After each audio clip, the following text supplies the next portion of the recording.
out for the birthing of your body, soul, and mind.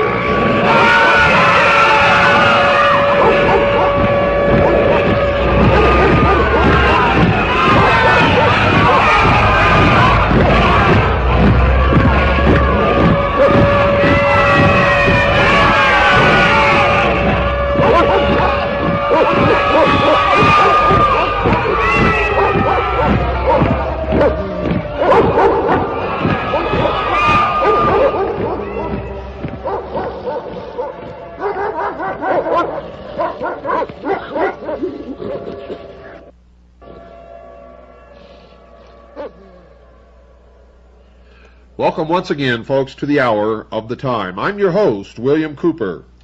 We'll start off tonight's show with the Socialist National Anthem. Oh, I love it. The Socialist National Anthem, born under a bad sign.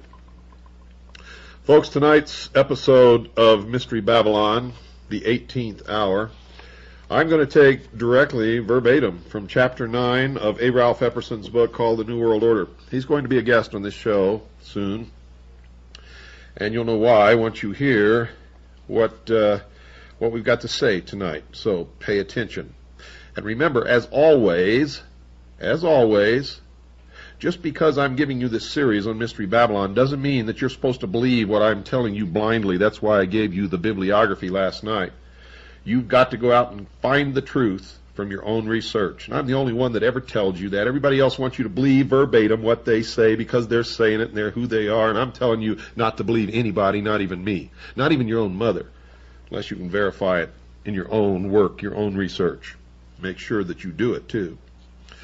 Before we start, folks, remember, all of you have been asking me what to do with your assets, how to save your assets, how to survive this depression that we're in now. And make no mistake, we're in a depression, and it's going to get worse. In fact, we're headed for a total economic collapse that I predicted years ago.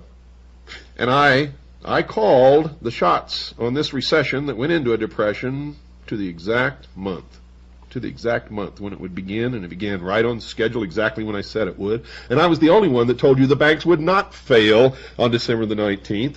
And I told you that on a show I aired on December the 6th. Folks, I hate being right. I'm telling you, this is the truth. I hate being right. I'm probably the only one in the world who doesn't like being right because it does not portend well for us. Now, the Bible, folks, discusses a being called Lucifer in both the Old and New Testaments, and we're going to be talking a lot about the Bible tonight because we have to look at this from every point of view. We've looked at it from the mystery schools.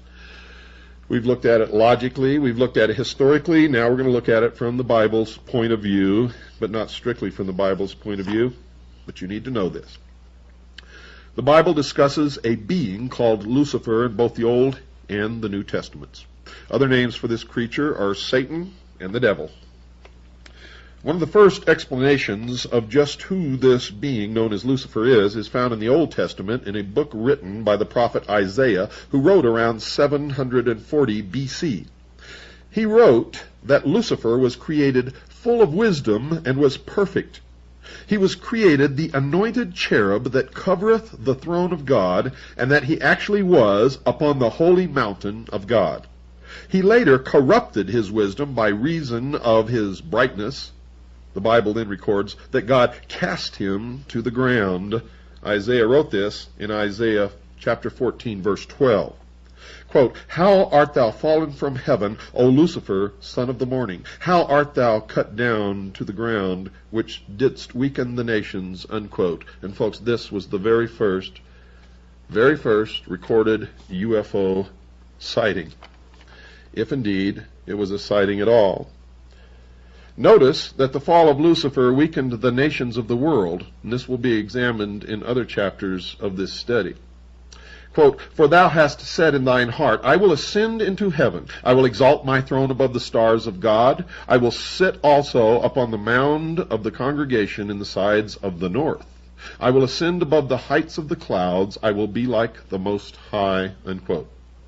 Luke, a writer in the New Testament, records in Luke chapter 10, verse 18, that Jesus said that he beheld, quote, "Satan as lightning fall from heaven," unquote.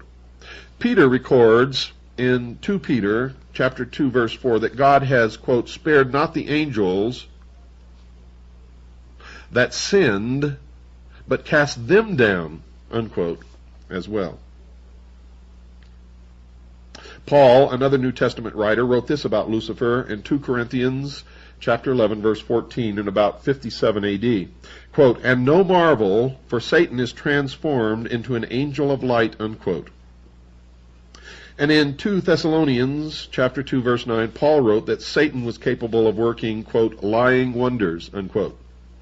In around 90 A.D., John, the author of the book known as Revelation, wrote in Revelation chapter 12, verse 9, that Satan was a, quote, dragon, unquote. Lucifer shows up in the original site of human habitation on earth called the Garden of Eden. The Creator, God, placed Adam, the first man, and later Eve, the first woman, in this garden, but told them that there were certain rules that they had to abide by. And these are spelled out in Genesis chapter 2, verses 16 and 17.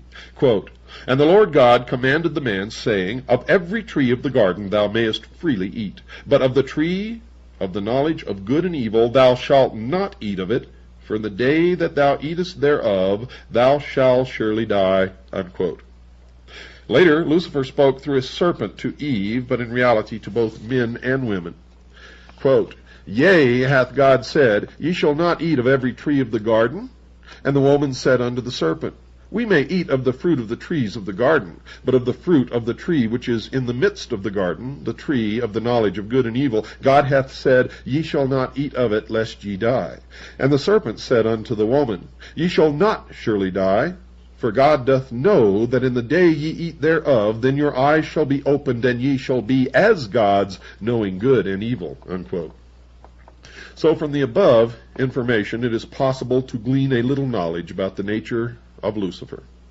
1, he was cast down from heaven because he desired to ascend directly into the seat of heavenly power, the throne of God.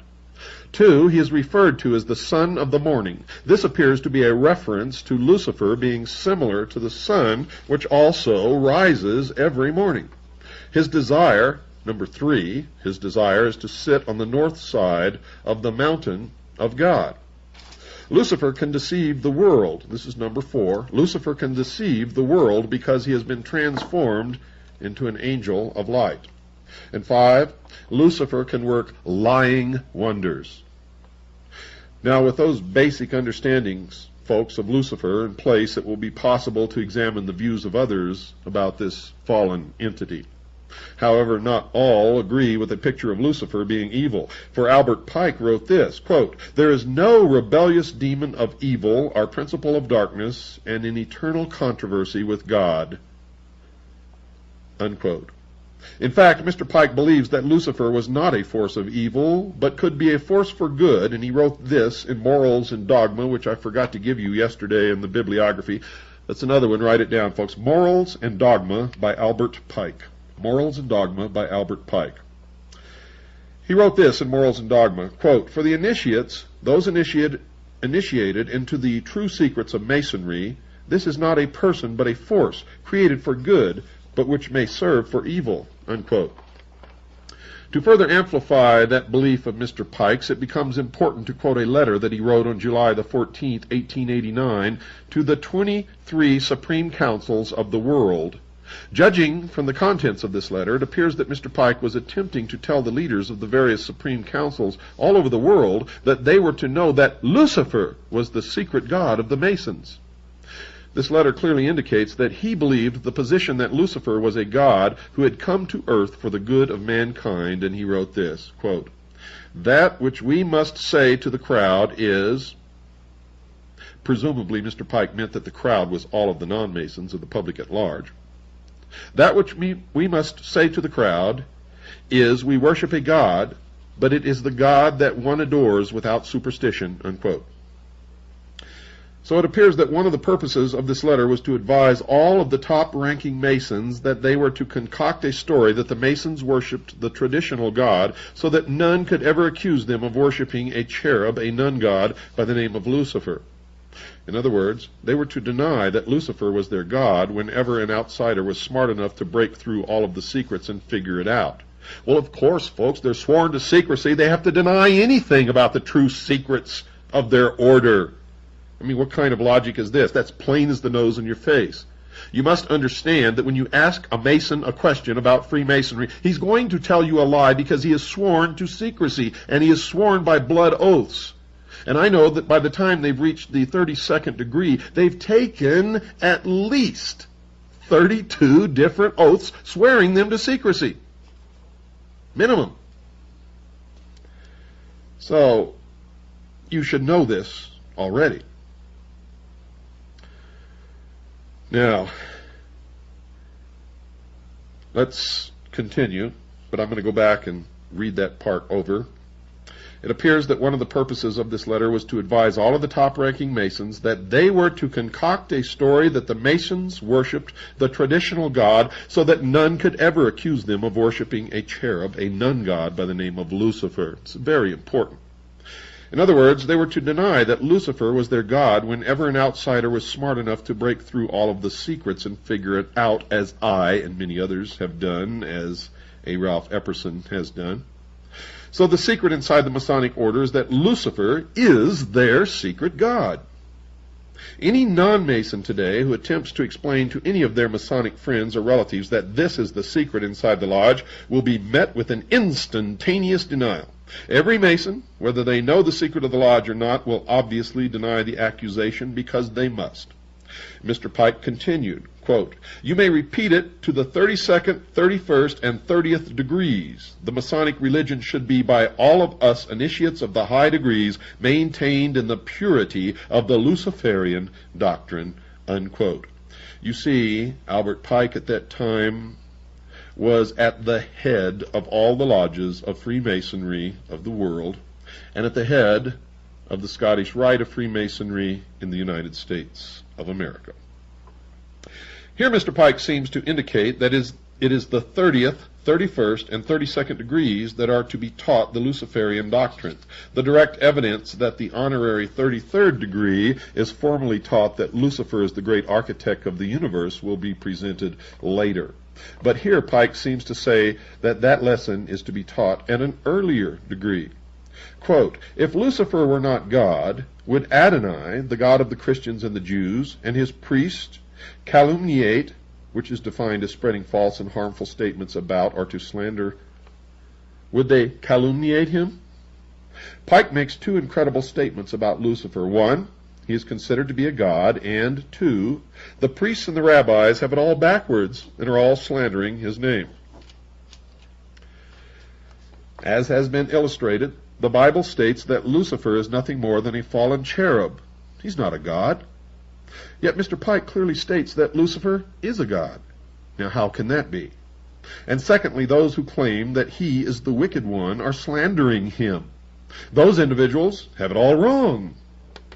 And Mr. Pike continued, quote, "The true and pure philosophic religion is the belief in Lucifer, the equal of Adonai," unquote. Adonai also spelled, well, in the first place here it's spelled A-D-O-N-A-Y, and he says Adonai, also spelled A-D-O-N-A-I, is the Hebrew word for God. To show that Pike was referring to the God of the Bible, he wrote this in his book entitled Morals and Dogma, quote, "Adonai, the rival of Baal and Osiris," unquote. In other words, Adonai is Typhon. That's an aside from me, folks. That's not written in this book. But as you've been listening to this series that I've given you, you know that Adonai, if this is true, if he is the rival of Baal and Osiris, then he is Typhon. As has been illustrated, Osiris is the sun god, and the sun has been shown to be a symbol of Lucifer. Adonai is the rival of Lucifer, both in the Bible and in the writings of Albert Pike. Quote, "But Lucifer, God of light and God of good, is struggling for humanity against Adonai, the God of darkness and evil," unquote. And here once again Mr. Pike writes that Lucifer and Adonai are rivals, and that the religious world has it all backwards. Lucifer is the good God, and Adonai is the God of evil and darkness. The author would like to interrupt the narrative to make an observation, and this observation is being made by a Ralph Epperson, not me. He wrote this book. That authenticity of that letter by Albert Pike that was just quoted has been questioned by a variety of writers. It has been reported that Mr. Pike made these comments in an encyclical hand-carried to the meeting of 23 Supreme Councils of the World on July 14, 1889 in Paris, France. This author, meaning A. Ralph Epperson, is willing to concede that the only evidence for the contents of this encyclical consists of it being quoted in a book written by a Frenchman named A.C. de la Rive, entitled La Femme et l'Enfant dans la ranque Mécannerie Universelle. I'm not a French speaker, folks, so that's the best I can do. My tongue doesn't do those things. Or at least I haven't practiced to make my tongue do those things. That title translated from French to English means The Woman and Child in Universal French Masonry. A copy of that page that contains that quote and the cover of the book has been supplied to this author, meaning A. Ralph Epperson, by a concerned researcher who had someone locate the book in France for him and make copies of the pertinent pages. The author has read another book that contains the English translation of that encyclical. That book is entitled Occult Theocracy and was written in 1933 by Edith Starr Miller. She cites the book by Mr. de la Rive as her source. She obviously believed that the letter was true and contained the actual thoughts of Mr. Albert Pike. He said it in so many other places, including in his own book, Morals and Dogma, that I also believe that the letter is true, and now I'm speaking as myself, William Cooper. In other words, going back to A. Ralph Epperson's words, in other words, the only source for the letter is a Frenchman who quotes it in his book and not Mr. Albert Pike himself.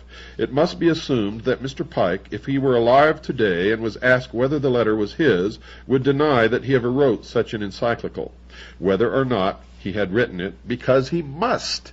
He's sworn to maintain the secrets. But the reader is admonished to remember that if he did indeed worship Lucifer and wrote the encyclical, he would certainly have to deny it, so that answer would tell the researcher nothing. It is the contention of this writer, A. Ralph Epperson, and others who are attempting to decipher the secret symbols of the Masonic order that a small percentage of the Masons know that all of the symbols inside the lodge refer to Lucifer. And I am one of those who believe this, folks. My research has shown it to be absolutely true, and I can prove it. And I've already given you direct quotes from many Freemasons that already prove it. And it must be remembered that these Masons must, of necessity, do all that they can to deny any revelation of any of the secrets of the lodge. And certainly anyone today who believes that the contents of the letter are a fraud would do all that they could to discredit anyone who said that the thoughts were the actual thoughts of Pike. However, this writer, meaning A. Ralph Epperson, is of the opinion that Mr. Pike did indeed worship Lucifer, and is not basing that conclusion on just this one letter. Notice that Mr. Pike has written elsewhere that he considered Lucifer to be the secret god of the Masonic Lodge, and I, William Cooper, have also found that to be true, not only in one or two, but in many instances. So it is not essential to this writer's, A. Ralph Epperson's, position that this encyclical be proven to be valid.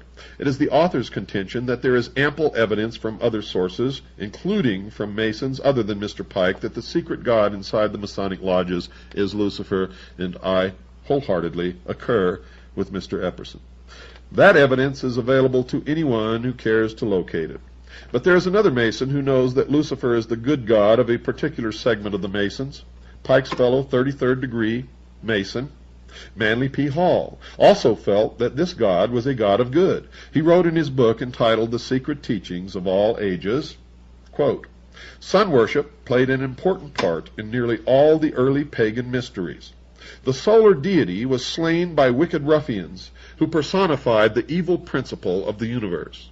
By means of certain rituals and ceremonies, symbolic of purification and regeneration, this wonderful God of good was brought back to life and became the savior of his people," unquote.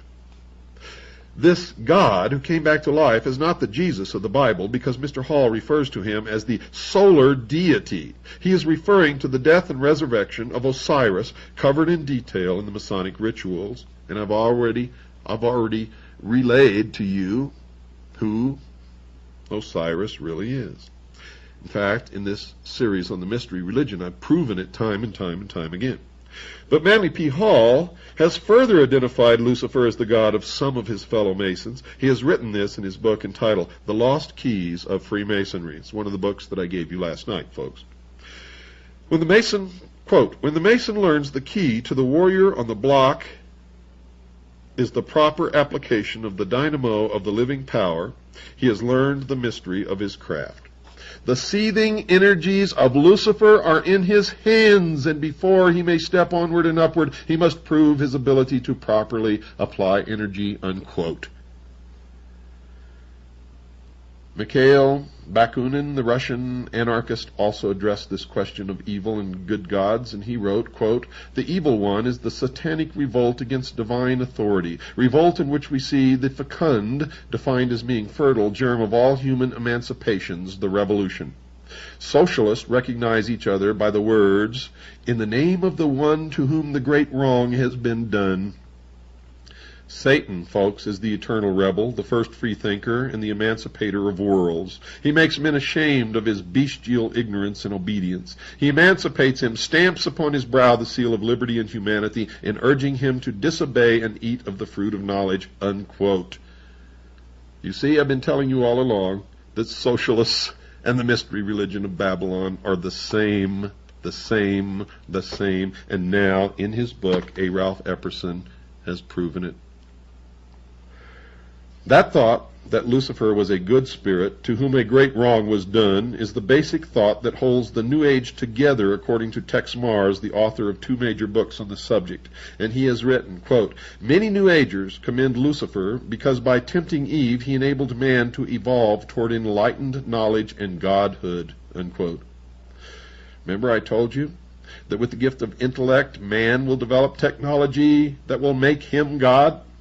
They are working feverishly in laboratories now to uncover the secret of immortal life. Mr. Mars discusses the thoughts of a leader in a mystical organization called the Stell Group. How many times have I mentioned that? The Stell Group. Named Eklal Koshana. He writes that this New Age leader says that, quote, Lucifer is the head of a secret brotherhood of spirits. The brotherhood is named after Lucifer because the great angel Lucifer has been responsible for the abolishment of Eden in order that men could begin on the road to spiritual advancement, unquote. Lars Hansen was reared in the Stell Group. Lars Hansen was reared in the Stell Group. Tom Valentine was a member of the Stell Group. Tom Valentine wrote a book called The Life and Death of Planet Earth. Get it and read it, folks. Tom Valentine was associated with the Communist Party. Now he's a member of the Liberty Lobby, which came right out of the old German Nazi Bund. They used to sing the Horst Wessel song at the beginning of their meetings. Wake up! Wake up! Wake up.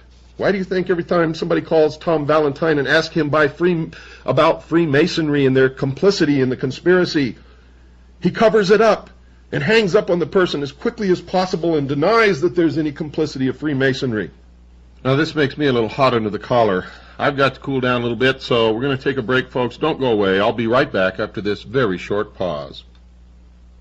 Well, folks, I needed that little break. I'll tell you right now, Tom Valentine has been attacking me for years because he knows that I know who he is and what he's about, that I know the origins of the Liberty Lobby, that I know their message is that our government is no good, it doesn't work, that it's turned against us, and it's all lies. For it's the people who are in these secret societies who have turned against us, who are delivering that message to us to get us to voluntarily overthrow or get rid of our own government, the only government in the history of the world that has ever set man free. And I'm the only one who lets you know this. It's not our government, it's not the Constitution, it's not the Bill of Rights, it's not the structure. It's the secret societies. It's the Tom Valentines. It's the Bogreitzes. It's all of these people who belong to Freemasonry, and the Ancient Order of the Rose and Cross, and the Knights Templar, and the Sovereign and Military Order of the Knights of Malta, and the Order of St. John of Jerusalem, and many more. many more. Socialist, international socialism, under many, many different names. You see, folks, you see, the senator was right. Senator McCarthy was absolutely right. He was correct. He just didn't know the proper name. He thought he was ferreting out communism. He wasn't. You see, if he understood what I understand, then he would have survived the attacks of the very people that he was trying to ferret out, who owned the media that turned against him and destroyed him. Hollywood, who turned against him and destroyed him through manipulating the opinion of the public.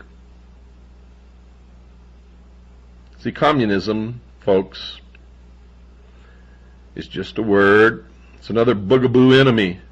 The real enemy, folks, is Mystery Babylon. I could never say what I said tonight before, because if I had, it would have been misinterpreted. I had to have independent verification that the Stell group worshipped Lucifer before I could reply legitimately to the attacks upon me by Tom Valentine. Because if I had told you what I know without independent verification, all of you would have turned against me as being a poor sport or some other bullshit. It's a real load off my chest to be able to deliver that message to you. I can tell you that right now. Real load off my chest. Let me continue. Remember, this is chapter 9 of A. Ralph Epperson's book, The New World Order. So there is a basic disagreement about the nature of Lucifer, also known as Satan or the devil. The Bible depicts him as a force for evil, and Mr. Pike and others pictures him as a force for good.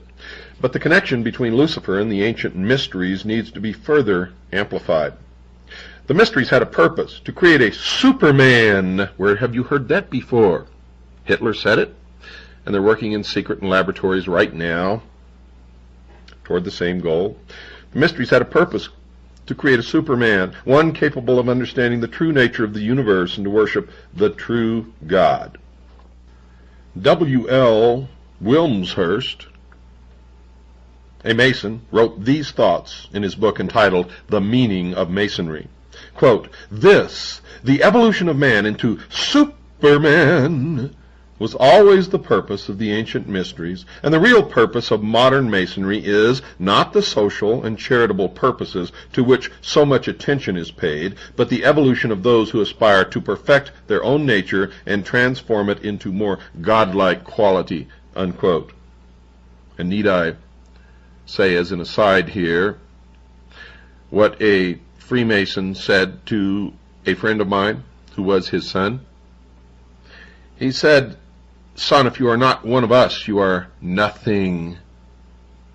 And of course the son was not one of them, and to his great credit has never become one of them. W.L. Wilmshurst amplified this thought a little later in his book. Quote, "Man who has sprung from the earth, meaning that he was not created by a creator, God, and developed through the lower kingdoms of nature to his present rational state, has yet to complete his evolution by becoming a God-like being and unifying his consciousness with the omniscient, to promote which is and always has been the sole aim and purpose of initiation," unquote. And he goes on, quote, "No higher level of attainment is possible than that in which the human merges in the divine consciousness and knows as God knows," unquote. What have I been telling you all this time, folks? So just as Satan tempted mankind with the ability to know good and evil themselves, just like God, without his assistance, now the Masons are teaching that they too could become a God through an initiation into the ancient mysteries. John Anthony West, in his book Serpent in the Sky, wrote this in support of Mr. Wilmshurst's statement, quote, "Egypt started with the concept of divine attributes within man. The gods are not brought down to earth, rather man is raised to the gods," unquote. Others, besides the above-mentioned Masons, like Louis Feuerbach, have joined the discussion with similar thoughts. He was a 19th century philosopher and a hero of the communists like Karl Marx. In fact, Friedrich Engels, the co-worker with Karl Marx during the time Marx wrote the Communist Manifesto as a hired writer hack, wrote this about his friend. Quote, all the communists of 1845 were followers of Feuerbach. The reason that the communists supported the ideas of Feuerbach is apparent when the student reads his writings, for he wrote, quote, man alone is our God, our Father, our Judge, our Redeemer, our true home, our law, and our rule, the Alpha and Omega of our life and of our political, moral, public, and domestic activity. There is no salvation save through the medium of man, unquote. John Denver, the well-known popular singer, has adopted this same philosophy about his divinity. He has been quoted as saying this after his new conversion. Quote, it's the single most important experience of my life. I can do anything. One of these days I'll be so complete I won't be human, I'll be a god, unquote. It's the same thing that's taught in the Mormon Church. If a married couple produce many children and conform to the teachings of the church, then when they die, they will be gods, and they will be given a planet of their own, and they will continue their reproduction, only they will be souls, and they will populate the planet and will be the gods of the planet. What crap! What absolute crap! Where do these people get their egos? I'll be a god. Yeah, sure you will. If you guys are all gods, then how come you still got to pay your bills? How come you get sick? And how come you got to go to the doctor? And if you go to the doctor, what's that make the doctor if you're God? Huh? You're all a bunch of fools. You're blithering idiots. You've lost your mind. Your egos have run away with the rest of you. And you're going to die like everyone else. And you're going to find out, like everyone else, what really happens when people die. And as far as I know, no one on this earth really knows or is likely to know until it happens to them.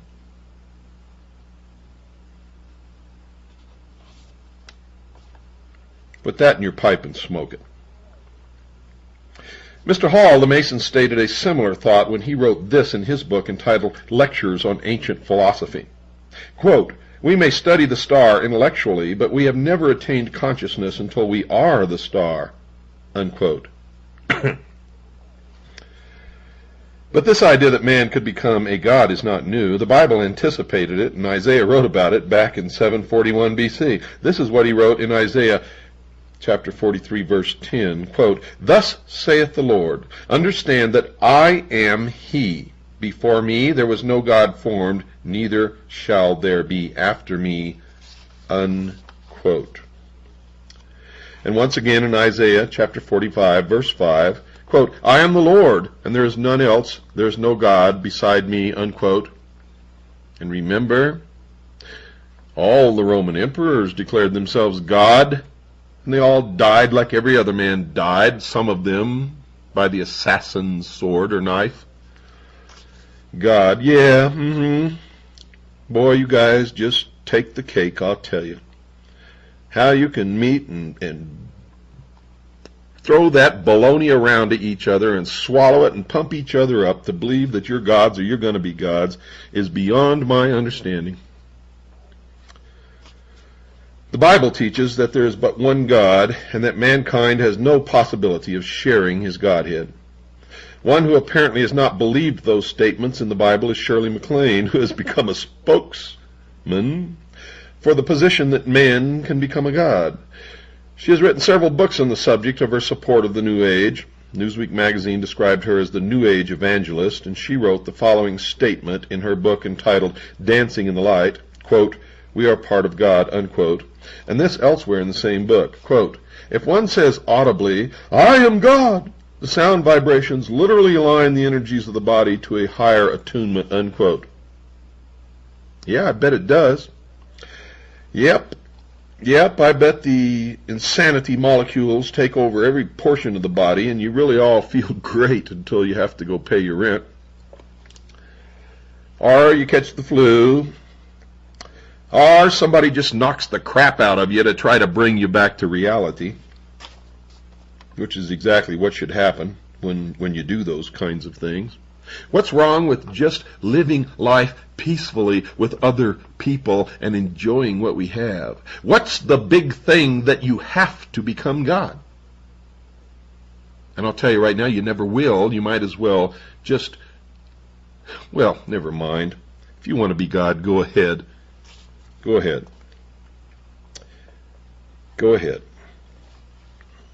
You're deceiving yourself, and that's okay as long as you don't hurt anyone else. If each man is a god, mankind is capable of making decisions for their own welfare. Each man has complete control of his decision-making. According to Miss McLean, in fact, man's control is extended into areas few have ever claimed for mankind, and these are the thoughts of Miss McLean. Quote, I think we choose to be together. We choose our parents, and I think the parents choose the children they want to have before they ever come into an incarnation, unquote. Tell that to an abused child. Tell that to a child who's raised by drunken, miserable, stinking parents who don't give a damn about the child. Tell that to all those people who know that that's total, false, irresponsible ramblings of an insane maniac. And you know what they say when they're confronted with this? They say you agreed to it in a previous life, and that you're paying off your karmic debt. You see, they have a rationalization for everything, and it's just more bullshit. More lies, more crap. She went on further to record another strange thought when she wrote this, quote, there was no such thing as reality, only perception, unquote.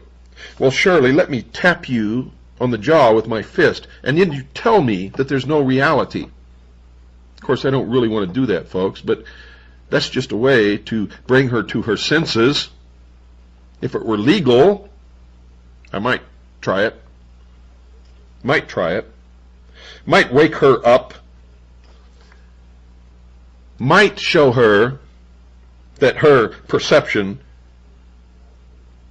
is only reality.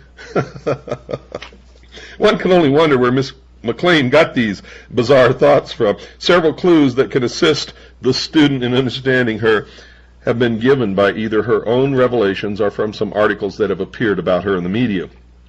In her book entitled Out on a Limb, she wrote about her meetings with her married lover in her apartment. This God is breaking up somebody else's marriage, and she's meeting with her married lover in her apartment. She commented that he looked at her shelf of books on, amongst other subjects, Marxist theory, including a biography of Karl Marx. There's nothing wrong with that. I have those books in my library and many more. Many more. But knowing Shirley MacLaine, and folks, I do, knowing this scatterbrained twit, when she has books on Marxist theory, including a biography of Karl Marx, you can bet that she's a socialist. And of course she is. Parade magazine of December 18, 1988 had an article on Miss McLean in which it revealed that her den had lots of framed pictures. Shirley with communist Fidel Castro and with communist Nikita Khrushchev, amongst others. The magazine reported how Shirley and her lover, quote, talked about democratic socialist principles and how it was possible to have them both at the same time if the rich would only share their wealth more. Elsewhere in her book, she wrote about how much of a hypocrite she was when she added this contradictory statement, and they all do, quote, wanted to talk to him about how I had made a lot of money and that it made me feel elite in a world that was broke to know I could buy just about anything I wished for, unquote. Just like Jane Fonda, who's been pushing for gun control for years, who was stopped by law enforcement officers on the freeway, and her car was found to contain many pistols and weapons, firearms. hypocrites and liars. However, nowhere in her book did she say that she had freely donated any of her own wealth to the relief of the poor. Apparently, she believes that the communist ideas about wealth sharing are acceptable only as long as she does not have to share her wealth like she wants the other rich to do. You see, most rich purport to be socialist, but in actual practice, none of them really are. None of them would give away their wealth to the poor, ever. Yet they pretend to be liberal, socialist, Marxists. In reality, they demonstrate that they are exactly the opposite. They are liars and hypocrites. For the whole communist socialist idea is for the little people, you and I, who are to be their slaves in the New World Order. Miss McLean has since gone on a nationwide tour promoting her newfound religious views to the public. Newsweek magazine reported in 1987 that she had made a great deal of money explaining her new thoughts to others. Quote, since McLean began her tour in January 1987, more than 10,000 people in 15 cities have paid $300 admission fee, unquote. Well, you know me, folks. I have absolutely nothing against that. If she could have got $1,000 a head admission free, it would be okay with me. Now, 10,000 times 300 equals $3 million. I still have no complaint with that. This is the United States of America. If somebody wants it, give it to them. If they want to pay it, if they're that stupid, that's fine with me. I believe that people should be giving somebody something, though.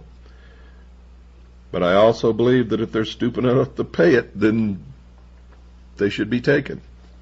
That's how you learn. And a lot of people would disagree with me, but I'm sorry, folks. I'm sorry. That's what I believe.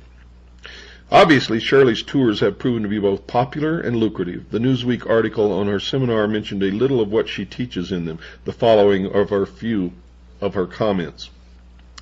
Quote, the earth is moving off its axis, she says, and only the collective consciousness of mankind can right it. For the spiritually inclined, a window of light will appear on those days, August 16th and 17th, 1987, that McLean says will allow us to rise to a higher plane of cosmic understanding, unquote, pure bullshit, pure crap, pure New Age mesmerism, if you will, for nothing happened on those dates.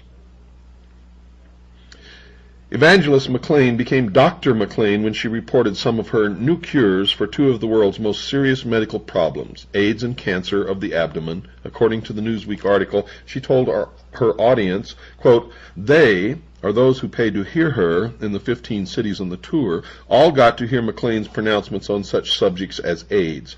She thinks sufferers are sick because they have been bereft of love necessary to sustain the balance of health. And cancer.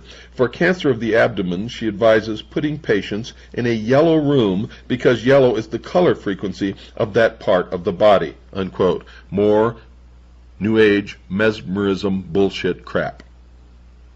And to think her patients only have to pay $300 for such wisdom. But Dr. McLean is not as dumb as one might think. The Newsweek magazine article reported, quote, everyone who attended had to sign waivers absolving the seminar's organizers from responsibility for psychological injury, unquote. How clever of Miss McLean. So someone in charge of arranging her seminars is aware that her ideas might cause psychological damage to those attending, and they have moved to protect her from malpractice lawsuits. Now, not only was this New Age evangelist making money on her personal lecture tours, she was also making money on her best-selling books. Now, I don't know what's wrong with A. Ralph Epperson. I don't know why he's saying this, because he purports to believe in the Constitution and the principles and ideals upon which this country was based, and there is nothing wrong with making money on anyone's personal lecture tours or on their books, and I can tell you right now that A. Ralph Epperson makes money on his lecture tours and on his books, and that's how he makes his living. So as far as I'm concerned, that is a partial discreditation of A. Ralph Epperson. As of July 1987, her book entitled Out on a Limb had sold 3 million copies, and her other major seller, Dancing in the Light, had sold 2.2 million. Could he be jealous? Is it possible that A. Ralph Epperson is jealous of Shirley MacLaine's ability to sell books? Time magazine reported that her 5 books on self-exploration and self-promotion have run to more than 8 million copies. Now, to me, that's admirable. If someone can write something that is so desirable by 8 million people that it sells 8 million copies, I don't care what they're writing about. That's admirable. She's providing an income for herself, her family, and people are obviously buying her books because they want them. Therefore, she's supplying them with a service. Whether it's bullshit or not, it doesn't matter. That's the American way, folks. That's what it's all about. There was a lot of people back in the early part of this century who hated automobiles, and therefore Henry Ford was the devil. But he sold an awful lot of them, and he came under the criticism of a lot of people for doing it. Sorry, folks, that's the American way. As far as I'm concerned, what A. Ralph Epperson is spouting in these few sentences here is socialism. And I admire him for his research and what he's done, and I know that he makes his living selling books and lecturing. And for him to spout this socialist attitude when he is doing the same thing is not acceptable. And he is a friend of mine, and I will certainly bring this to his attention. You know, I read this book a long time ago, and I'd forgotten that he had said these things. But I certainly will bring it to his attention. In fact, we may talk about it on the air when he's a guest of this show, and he will be a guest of this show very shortly. So you can look forward to some kind of an explanation of this. He says it appears as if selling the New Age religion can be very profitable. Well, Barnum and Bailey was very profitable, and it was all an illusion, just like the New Age religion. But in summary, perhaps the most cogent comment about the battle between the New Age and the Christians was made by Nesta Webster in her book entitled Secret Societies. Quote, "The war now begins between the two contending principles, the Christian conception of man reaching up to God, and the secret society conception of man as God, needing no revelation from on high, and no guidance but the law of his own nature. And since that nature is in itself divine, all that springs from it is praiseworthy, and those acts, usually regarded as sins, are not to be condemned." Unquote. You've heard me say before that in the New World Order, the law will be, "Do as thou wilt" shall be the whole of the law. And it will. The battle lines are drawn between those who believe in a creator God and those who believe that man can become God. These are the two opposing positions, and the battle between them, dear listeners, has most certainly begun. Now, don't get too upset over my criticism of the few paragraphs that A. Ralph Epperson wrote condemning Shirley MacLaine's ability to write books and lecture and bring in a lot of money. For I'm sure that in his zeal, which many of us get carried away with, in his zeal to condemn the worship of Lucifer and the secret societies, he carried it a little bit too far, but we'll bring it up when he's a guest on the show.